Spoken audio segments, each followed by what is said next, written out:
How's it going, gamers? Luis here from Gaming Vlog Network, and as you saw from that intro, I'm playing Overwatch on my Android phone. I'm going to show you how to do that, and not just with Overwatch, but all your PC games on either an Android device, iOS, or Windows phone. And this isn't only for phones, this actually works on Android tablets as well as an iPad, so you do have that option.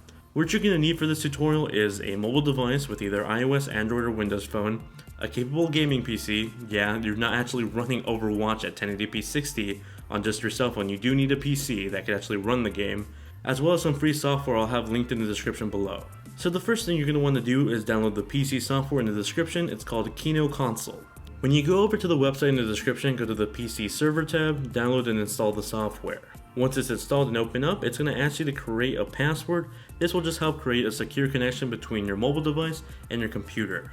You'll also see that you'll have the option to log in with a Google account. This is an option for those of you that want to connect via LTE connection. So if you're not on the same Wi-Fi network and you want to play your PC game while you're in some other city and have a decent LTE connection, you can log in through your Google account on both the PC server as well as your phone, and it'll just auto connect via LTE if your connection is good enough. Now once you have that set up, you can go ahead and scan your hard drive for video games. So it should automatically detect the same Steam games that you have on your hard drive where the application is installed, but if you're like me and you have multiple hard drives on your computer, you can go ahead and individually just browse your hard drive for the .exe of the game.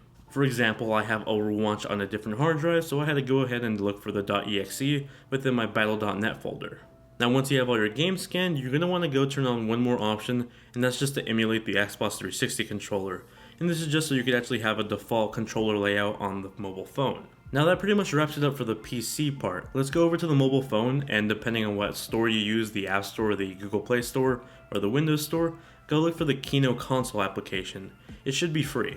Once the app is installed, go ahead and open it up, and if you're on the same Wi-Fi connection, you should see your desktop pop up.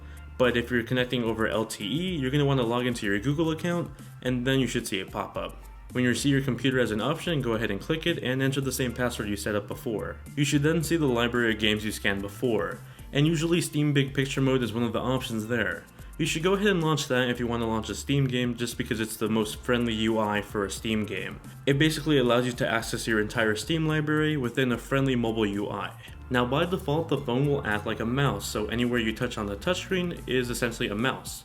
You can actually change these controls by clicking the back button and editing the controls. You'll see that you have options to enter specific keys for a keyboard, usually the one specific to a video game, as well as an option to emulate an Xbox 360 controller. This is the one I prefer. When you're in this controller editor mode, you can just go ahead and hold down on the touchscreen and add a button to your choosing.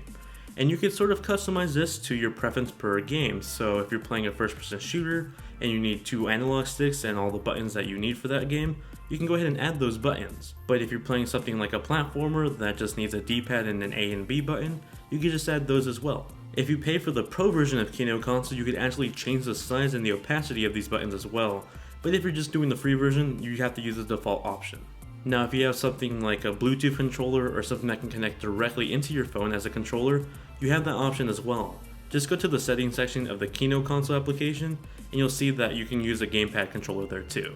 I sadly have a Nexus 6P, so it's much harder for me to find a compatible USB controller. And that's pretty much all you have to do. If you're playing something like Overwatch where it doesn't have a friendly Battlenet UI, just launch the Battlenet application and with your phone, click on the play button under Overwatch and then set up the controls to your liking.